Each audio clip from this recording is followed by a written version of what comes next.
convocándolos a reflexionar sobre lo que está pasando en nuestra ciudad con la reforma política que se hizo pues en la mayor parte a espaldas de nosotros los ciudadanos. Se ha hecho un proceso donde se quiere presentar como algo que corresponde solo a los políticos y donde los ciudadanos tenemos poco que decir, que son los partidos políticos quienes eligen a los diputados asambleístas. La situación viene pues del hecho de que simplemente no estamos informados, no se está anunciando el hecho de que aquí en la Ciudad de México vamos a tener este año un proceso electoral. Yo comenzaría pues cuestionándoles, haciéndoles un planteamiento a ustedes, qué idea tenemos de la Constitución, si tenemos alguna percepción. Hemos leído, por ejemplo, la federal, la Constitución que tenemos, ¿sí la conocemos? ¿Qué opinan ustedes, compañeros? Bueno, partecitas, no completa, pero sí sabemos que la Constitución es la ley máxima que rige a un estado o a un país, ¿no? Sí, es muy correcto lo que dice la compañera. De hecho, casi está citando a doctrinarios constitucionalistas. Es una compañera muy ilustrada. La Constitución es el documento fundacional de un estado. Los dogmáticos, los estudiosos, pues, los abogados, los juristas, hablan de que se divide en dos partes, la parte dogmática y la parte orgánica. La parte dogmática es donde se habla de los derechos que todos los ciudadanos tenemos, y la parte orgánica es donde habla sobre cómo están conformadas las instituciones. Pues es muy importante que nosotros vayamos reflexionando sobre la cuestión de la parte de los derechos, la parte dogmática, porque es ahí donde se pueden poner derechos pues que hemos ganado o no mantenerse, ¿no? Que ese también es la polémica, porque no sé si ustedes saben que Luis Videgaray está haciendo pues cosas nefastas con el presupuesto estos días. Estamos viendo, por ejemplo, está de moda esto de la no discriminación, pero vemos que el presupuesto para estudiantes de origen indígena, de los pueblos originarios, se está recortando. Se habla de la calidad educativa, y en el informe sobre el recorte presupuestal que se está haciendo se habla de bajarle el presupuesto al libro gratuito. Entonces la cuestión de las farmacias, no sé si han notado ustedes como un boom de pronto de farmacias privadas que están apareciendo, de cadenas de este tipo en varios lugares, muchas marcas.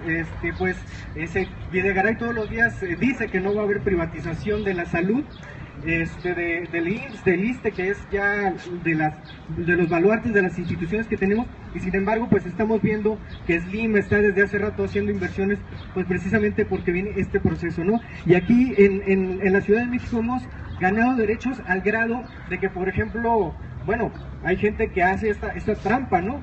En el Estado de México viven y vienen a usar los servicios de la Ciudad de México, ¿no? Allá a veces, no sé cómo le hacen, cambian el domicilio, a lo mejor cuando, como los años son diferidos, cambian el domicilio allá, votan, les dan una despensa, pero usan los servicios de la Ciudad de México, ¿no? Entonces nosotros tenemos que generar una conciencia de que aquí en la Ciudad de México se han logrado más derechos que en ninguna ciudad, que es como un marco de referencia. En el caso de esta situación que venimos platicando, de la Constitución de la Ciudad de México, bueno, como comentaba el compañero, pues ya tenemos de antemano que está manoseada la cosa. O sea, como en Chile, ¿no? En Chile, cuando se dio un golpe de Estado en los 60s, cuando entró Pinochet, pues él escogió a unos 15 entre sus soldados, entre sus subalternos y uno que otro jurista que era de los suyos, pues para que redactara una constitución, y esa fue la constitución de Pinochet. Él designó a 15, y ese es como el sello de la dictadura. El término de dictadura viene del Imperio Romano. El Imperio Romano, cuando había broncas, cuando el Senado se hacía bolas y se aturaba, ponían a un dictador y era el que dictaba, emitía las órdenes, las leyes. Era el que se encargaba de todo, mandaba, ejecutivo y legislativo estaban en él, y eso está pues aconteciendo ahorita, de forma de que, como decía el compañero, tenemos designados 40 diputados constituyentes de antemano. Entonces pues uno se preguntaría, ¿y dónde queda el artículo 39 de la Constitución que habla sobre la soberanía nacional que emana y dimana del pueblo? O sea, nosotros elegimos a los representantes. Esto pues es francamente una burla al concepto de democracia. Entonces 14 van a ser electos por el Senado, 14 por la Cámara de Diputados, 6 directamente por Miguel Ángel Mancera, ¿no? Como los cuates de Pinochet, 6 por Enrique Peña Nieto, y los otros pues sí van a ser elegidos por nosotros los ciudadanos. Entonces, lo que se tiene que hacer conciencia, además de la participación, yo creo que tenemos que hacer conciencia de los derechos que tenemos que defender. Algunas de las cuestiones que se comentan por ahí de la Ciudad de México es que se va a convertir en un estado, lo cual pues es un error. Incluso lo ha dicho Miguel Ángel Mancera, que se supone que es un doctor en Derecho, ¿no? Está dando o mintiendo o faltándole al respeto a la institución de la cual salió de la UNAM, porque no es cierto. La Ciudad de México se convierte en una entidad federativa, que no un estado, pero sigue siendo una entidad federativa sui generis, o sea, viene teniendo limitaciones como la que comentaba el compañero del presupuesto, pero además se crea un organismo supraestatal que es regulado por leyes federales que nosotros, lo que hemos leído, pensamos que es el Consejo Metropolitano de Desarrollo Urbano. Pensamos que es un gol porque es como meter al PRI otra vez en las decisiones, porque el PRI es quien controla las cámaras federales y el Ejecutivo. Se crea este organismo que es el que va a decidir cuestiones de infraestructura. Por ejemplo, uno podría pensar en las situaciones del agua aquí en la Ciudad de México, crear las cuestiones de las interconexiones, las calles, las carreteras, ¿no?, que conectan estados. Por ejemplo, ahorita que pues este proyecto neoliberal que viene también del aeropuerto, de sacarlo de la Ciudad de México, todas estas cuestiones de infraestructura vienen siendo manejadas por un consejo metropolitano desde afuera de la Ciudad de México. Tal vez la idea no sea del todo mala, ¿no?, porque ellos lo plantean como que es para mejorar la coordinación entre los estados, pero pues de hecho esas cosas las hacen todos los días ahorita los gobernadores, ¿no? Que ahorita, por ejemplo, nos impusieron el hoy no circula y se reunió Mancera con los otros gobernadores. O sea, no se necesita en realidad un organismo así supraestatal para definir estas cosas, sino son acuerdos entre las entidades, sin embargo, lo están imponiendo. Entonces, esa ya es una restricción de que nos están quitando, pues, facultades. En realidad, resulta que como dice el chiste, bueno, como dicen un chiste algunos, ¿no?, de que tenemos menos autonomía cuando éramos menos, que cuando éramos supuestamente tenemos menos autonomía que cuando estábamos más controlados, ¿no? Ahorita se supone que nos convertimos en una entidad federativa y vamos a tener menos autonomía. Entonces, ¿qué otras cuestiones vienen? Bueno, hay una cuestión muy sensible sobre la cuestión de los alcaldías que no son ni siquiera municipios, porque el municipio está regulado por el artículo 115, el famoso municipio libre. Resulta que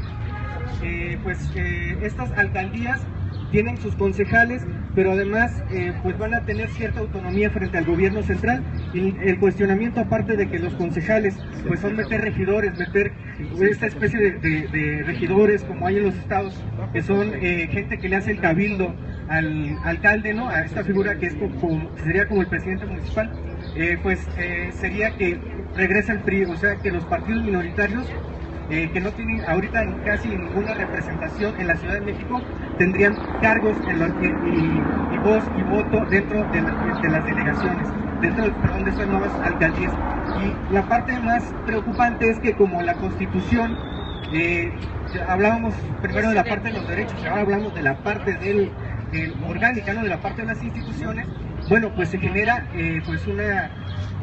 cambio de todo el orden de instituciones, valga la redundancia, de la Ciudad de México, donde, por ejemplo, SACMEX, que es ahorita una empresa paraestatal que está en manos del gobierno, pues, podría generarse una modificación en donde ahora, por ejemplo, las alcaldías sean quienes sean las encargadas de proveer el servicio de agua y no el gobierno central. Y pueden ponerle nada más con que le pongan ahí en la Constitución: el gobierno proveerá el servicio de agua, la alcaldía proveerá el servicio de agua por sí mismo o por terceros, cuando ya tenemos abierta la privatización. Podría dársele en esta reforma facultades a las alcaldías, a que un grupo de 20 personas principalmente pues ya de partidos así como uno como el PRD, que entre el Partido Verde, partidos minoritarios que empiecen a tener esa participación en estos organismos, y pues que ellos sean los que deciden a quién se les va a hacer esas licitaciones. Y ya sabemos cómo se hacen las licitaciones aquí en México. Por ejemplo, no sé si ustedes han visto a los calderonistas, que siempre se presentan los panistas, ¿no? Como muy limpios, como gente de las manos limpias, como gente muy transparente, que dicen que hacen esas cosas. Bueno, pues por ahorita todavía las primeras participaciones en Pemex que se hicieron de contratos fueron durante el gobierno de Calderón, y Calderón reservó esa información de los contratos de Pemex, pues yo creo que unos 20 años más, ¿no? Entonces no hay transparencia cuando se hacen esas licitaciones, esos contratos, ese contratismo que vienen siendo asignaciones pues directas muchas veces, sin criterios claros.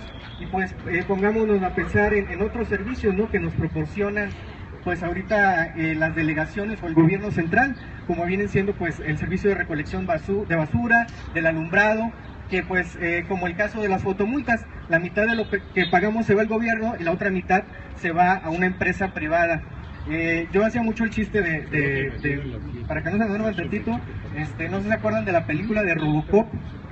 Es una película así medio futurista que inicia con la creación de un así robot que es un policía, pero es porque hay una huelga, porque hay una empresa que se llama OCC, que es una empresa que está pues ya está todo privatizado, hasta la policía. Y les comento esto porque los filósofos así de la política, pues los politólogos dicen que una de las funciones básicas las funciones más básicas del gobierno son la moneda, el control de la moneda, y el otro es la policía. O sea, si les quitas esas dos cosas, pues ya casi no hay Estado, ¿no? Todo lo demás no les importa, lo pueden privatizar.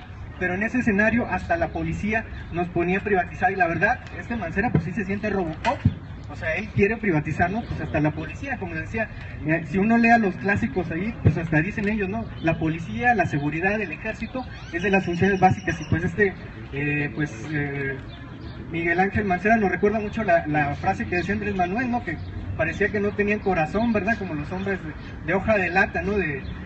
Pues en la forma como reprimen, por ejemplo, a la gente que hace pues cierres de calles porque se desespera, porque no tiene acceso al agua, porque vemos aquí también en nuestra delegación y en otras pues hay problemas con las inmobiliarias.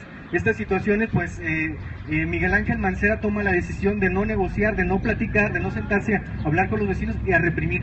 Y pues esto es lo que estamos viendo, un escenario que se está construyendo actualmente aquí en la Ciudad de México. ¿Qué otras cosas les puedo comentar? También hay una situación que se metió así como de gol, así como cosas de las que nadie se da cuenta, ¿verdad?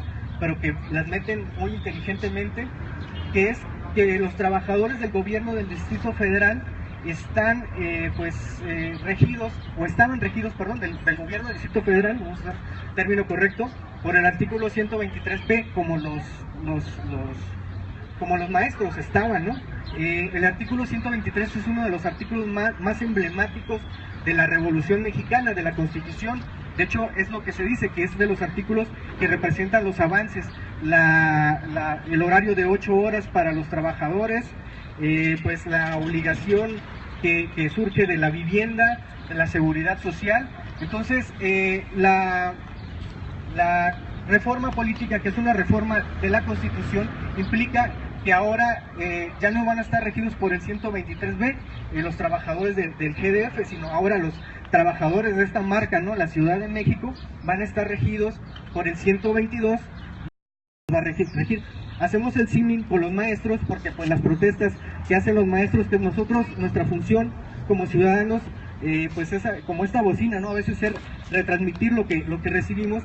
Los maestros hacen protestas porque a ellos se les sacó del 123b y se les sacó al 72 fracción, no me acuerdo cuál, la verdad en este momento, pero ahí se les dice que se pueden ser recortados en cualquier momento sin necesidad de aviso, y ahora con estas reformas laborales ya ni siquiera te dejan entrar a la chamba, te mandan un SMS, ya estás despedido, no tienes derecho pues a que se te dé lo que se llamaba estabilidad laboral, que era que se te indemnizara cuando te despiden. O sea, eso desaparece. Entonces, en cuanto se genera un nuevo marco jurídico con esta nueva Constitución, como la tendencia es neoliberal, pues lo que vamos a ver es que los trabajadores del gobierno del Distrito Federal van a tener disminuidas pues sus derechos, porque es lo que estamos viendo generalizadamente pasó con la reforma laboral que se aprobó todavía cuando estaba Calderón, pero con el PRI y el PAN que la votaron en conjunto.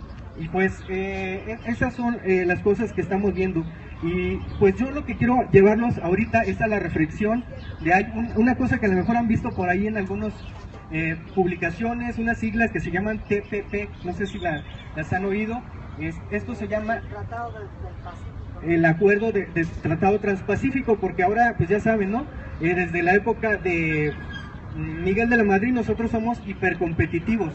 México es el país que tiene más tratados de libre comercio firmados, tenemos como 33. Tenemos tratado de libre comercio con toda la Unión Europea, somos parte, bueno, así nos ven ellos, ¿no? Del bloque norteamericano de libre comercio, con Estados Unidos, Canadá. Tenemos tratado de libre comercio con Israel, con Chile, en fin, con más de 30 naciones. Y ahora, pues, la nueva fase de acuerdos de tratado de libre comercio, pues, viene siendo este acuerdo transpacífico, ¿no? Donde los Estados Unidos están lanzando este acuerdo, pues, para frenar el avance, el crecimiento económico de China, o lanzarle una competencia con países como Chile, Australia, pues, varios países que son, pues, como México, ¿verdad? Que no tenemos suficiente soberanía como para oponernos y nos convertimos, pues, en esbirros, ¿no? En apéndices de estas economías. Entonces, en estos acuerdos se habla sobre la apertura mayor de todos los aspectos económicos. Curiosamente se habla de las telecomunicaciones, que es algo que ya se ha hecho pues anteriormente, que pues los beneficios de las telecomunicaciones en sí pues no los tenemos, o sea, los precios de las telecomunicaciones algunos han bajado, pero pues es porque hay aplicaciones nuevas como WhatsApp, ahí permítanme los comerciales, todo esto, pero son formas de comunicación ya venían de antemano, que son más baratas, pero por ejemplo una empresa como AT&T se comió para que se replique en las otras 31 entidades federativas, donde veamos que estos procesos de reformas para las privatizaciones se pongan de moda, porque son las demandas eliminaron las garantías y nos pusieron derechos humanos que casi no hay forma de realizarlos. No, que no se metía derechos humanos, no se pueden meter, porque como es una suspensión de las garantías, no se pueden meter ni siquiera los derechos humanos. Por ejemplo, ¿qué suspensión de derechos humanos se está poniendo? Se habla de derechos patrimoniales, de derechos pues de circulación, de reuniones, o sea que si un día pues hay una situación, ya ven que a veces cuando hay manifestaciones, ahora resulta que a partir de Peña Nieto salen grupos violentos por los que de repente se tienen que parar las marchas porque hacen petardos y explosiones que se han puesto como de moda, y ahora parece que ya da miedo marchar y viene Mancera, ya se ve que no son arbitrarios. Bueno, pues ahora además se van a poder suspender pues los derechos, por ejemplo, de que la policía, si va persiguiendo a alguien, se va a poder meter a tu casa si Enrique Peña Nieto declara un estado de excepción. Entonces estamos llegando a una situación absurda que nos hace recordar pues a los regímenes totalitarios, a los regímenes nazifascistas, por ejemplo, pues lo que, no sé si ustedes recuerdan la película de Schindler, o sea, digo, perdónenme, yo sé que ustedes son una generación mucho más culta, que hay personas de mayor edad y que sí han leído libros y han tenido buena educación. Bueno, mis referencias a lo mejor son un poquito las películas, ¿no? Pero bueno, que esto sirva también ahorita que estamos transmitiendo para la gente que nos está viendo, que pues las películas como esta, La lista de Schindler, u otras que hablan sobre el nazismo, de cómo la gente se iba a expropiar. En esa época Alemania el problema que tenía es que se le cargó la deuda de la Primera Guerra Mundial. Entonces iba sobre los judíos, porque los judíos eran la clase media en Alemania, entonces les quitaban hasta los dientes, ¿no? Los dientes que tenían de oro, les quitaban sus propiedades, algunos conservaban pues obras de arte, todo eso se los quitaban, ¿no? Y en la situación en la que estamos viendo ahorita, la devaluación del peso, el mal manejo que están haciendo con Pemex de adrede, desmantelándolo, pues vemos que México está caminando para una situación como la de Argentina en el 2000, cuando antes de que llegara pues los Kirchner, pues establecieron el corralito, que es parar las cuentas de todo mundo, y hicieron una devaluación. Hasta después de la devaluación les dieron el dinero a la gente. O en Chipre recientemente, hace como menos de un año, entró en una crisis financiera y lo que hicieron es el FOBAPROA se lo cargaron directamente a los ahorradores, o sea, le quitaron las cuentas a los ahorradores, ¿no? Entonces estamos viendo estos escenarios donde pues el gobierno, tanto federal como Mancera, se alían porque le tienen miedo a lo que representa Morena. Morena no es verlo nada más como un partido con unas siglas o unos funcionarios que pues nos da mucho orgullo decirlo, están pues dando la cara, no están haciendo bien las cosas, ¿no? No nada más es eso, también Morena siempre hemos traído esa discusión porque hay gente que dice que debe ser partido, pero también hay una cuestión de movimiento social. Entonces esta cuestión de movimiento social es muy importante porque no es nada más a partir de Morena, sino es un movimiento histórico que ha sido la oposición a las reformas estructurales, pero también pues es el movimiento que ha luchado por los derechos que se han logrado aquí en la Ciudad de México.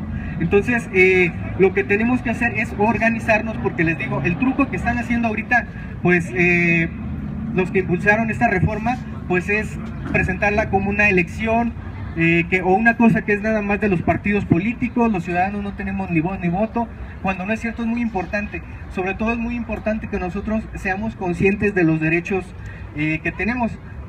Yo les puedo platicar de países sudamericanos, por ejemplo de Bolivia, de Evo Morales, donde pues los indígenas en la plaza principal de La Paz de Bolivia no tenían derecho a subirse pues a la plaza, era nada más para la gente rica, los dueños de las transnacionales, quienes eran los dueños del país. Entonces lo que ha hecho Evo Morales es impulsar una nueva constitución y darle a conocer a la gente los derechos, o sea que no porque seas de una piel de otro color o porque tengas menos ingresos y seas trabajador de tal clase, pues no tienes derechos. Claro que sí, todos tenemos derechos. Entonces el concepto de dignidad humana pues a veces queda como muy etéreo, ¿no? Cuando vamos en el metro, vamos como lata de sardina apachurrados, pues me apachurraron la dignidad, ¿no? No sabemos, cuando vamos al Seguro Social y no nos atienden y estamos horas y horas, como que el concepto de dignidad queda como muy etéreo, ¿no? Cuando vemos gente que tiene varias semanas sin tener agua limpia, ¿dónde queda el concepto de dignidad humana, no? Pero ese concepto existe, y la forma como en el lenguaje político de un Estado existe es a través de los derechos. Entonces es muy importante que esta va a ser la tarea, estudiar pues ahorita la parte de la Constitución, la grandota, ¿no? La que tenemos. El artículo viene siendo del primero hasta el 30 y... Bueno, vamos a leerlo hasta el 39, les encargamos de tarea que lean hasta el artículo primero hasta el 39 y ver qué derechos tenemos, porque tenemos el derecho a la libre expresión, el derecho a reunirnos ahorita con fines pacíficos para platicar sobre el país, tenemos derecho a la diversión, tenemos derecho a la educación, tenemos varios derechos que se han ganado como luchas históricas y esos son los que nos dan una vida satisfactoria, una calidad de vida bonita. Entonces es muy importante que aprovechemos este espacio, este periodo pues previo a las elecciones que van a haber el 5 de junio, pero no nada más como la cuestión electoral, sino que sirva para nosotros darnos cuenta de qué es la dignidad humana, qué derechos tenemos y que los estudiemos y que les platiquemos a las personas, ¿no? Porque pues tenemos malos gobiernos que nos hacen pensar que la dignidad humana no existe, que por ejemplo si las casas ahorita se están haciendo chiquitas, pues que nosotros tenemos que estar en permanente conflicto con el vecino que tiene la música a todo volumen, cuando la cuestión es que las casas se deben de hacer por obligación, por reglamento, pues de forma adecuada para que una familia pueda vivir dignamente. Entonces todos esos derechos, todas esas cosas que constituyen la idea de felicidad, pues tenemos que dárselas, llevárselas a otros compañeros, otras personas, porque como les digo, a mí me ha tocado cosas de ver en el metro casi todos los días, pues que hay gente que se quiere liar a golpes, estas situaciones que parece que ya ni somos humanos, ¿verdad? Somos como animales salvajes peleando su territorio, ¿no? Y el concepto de dignidad humana existe. Y el concepto de dignidad humana es muy importante porque es el fundamento de casi todas las revoluciones. Tiene varios nombres a lo largo de la historia, varios aspectos que hay, la libertad, la justicia, las necesidades básicas, la satisfacción de las necesidades básicas, pero la gente tiene que saber que la felicidad es posible, porque ahorita uno de los problemas, por ejemplo, que tenemos muy grave con los jóvenes es el suicidio. Los jóvenes creen que pues, ya no hay futuro, que el reventón es andar en el destrampe sexual, andar nada más en las fiestas. Yo digo que a veces pues a los amigos que uno ve con los que trabajamos y todo, pues a veces parece que la vida es despertarse, trabajar o estudiar, dormirse y luego pues el alcohol el fin de semana. Y eso es como el concepto de felicidad, que no es arbitrario, es como un esquema que nos han puesto a través de los bares, de los antros, de la propia cultura, de los propios juegos, de la propia cibernética, ¿no? De tenernos distraídos de lo que está haciendo el vecino, de lo que está haciendo el de enfrente. Y pues nosotros tenemos que llevar esta idea importante de la felicidad, de la dignidad, de que eso existe. Bueno, entonces aquí les dejo pues esta charla, que les dejo pues esta tarea de que como vecinos, bueno, los que nos conozcamos, bueno, reunirnos para platicar sobre qué artículos son los que defienden nuestros derechos. Bueno, gracias. Vecinos, buenas tardes. Dentro de la programación de esta asamblea informativa está la presentación del compañero, una exposición del compañero Antonio Avitia sobre la historia del corrido mexicano. En lo que instala yo quisiera hacer énfasis en uno de los puntos que tocaron mis compañeros. Efectivamente, la reforma política está entre los 100 puntos que acordaron para el pacto contra México, como nosotros decimos, es el punto 98. Pero la pregunta es ¿por qué ahora? ¿Por qué ahora? Ya lo decía mi otro compañero, las personas que ya tenemos cierta edad, 55, 60 años, hemos estado peleando porque los ciudadanos del Distrito Federal tengamos derechos plenos. ¿Y por qué ahora? ¿Por qué ahora ya como de una manera así graciosa, gratuita, nos están diciendo que ahora sí vamos a tener esos derechos? Yo recuerdo que me tocó participar en la Alianza Cívica cuando hicimos el plebiscito del 93. Se cumplió el 21 de marzo pasado, 23 años de ese plebiscito. Fue organizado por varias organizaciones, pero principalmente la Fundación Rosenblum, y organizamos ese plebiscito para hacer 3 preguntas a la ciudadanía. Primero, que si estaban de acuerdo en votar para elegir a su jefe de gobierno, porque era un reclamo de mucho tiempo atrás, el por qué ni siquiera nos dejaban elegir a nuestros gobernantes. Ustedes deben recordar, algunos de ustedes deben recordar que anteriormente no había jefe de gobierno, era regente o era jefe del departamento del Distrito Federal. Y entonces en ese momento hicimos nos organizamos varios ciudadanos, varias organizaciones, hicimos ese plebiscito del 93. Más o menos recuerdo que pese a todo el bloqueo que hubo por parte del gobierno, en ese tiempo estaba Camacho Solís de regente, y nos bloquearon mucho, como es su costumbre hacerlo. Logramos que instalamos muchas mesas para el plebiscito. A mí me tocó participar en Azcapotzalco con unas compañeras. Yo era subcoordinador en ese tiempo en toda la delegación de Azcapotzalco. En Azcapotzalco instalamos alrededor de 27 mesas y logramos una votación alrededor de 323,000 votos, que era poco para el estado nominal de ese tiempo, pero fue suficiente para estar presionando al gobierno para que hiciera una reforma electoral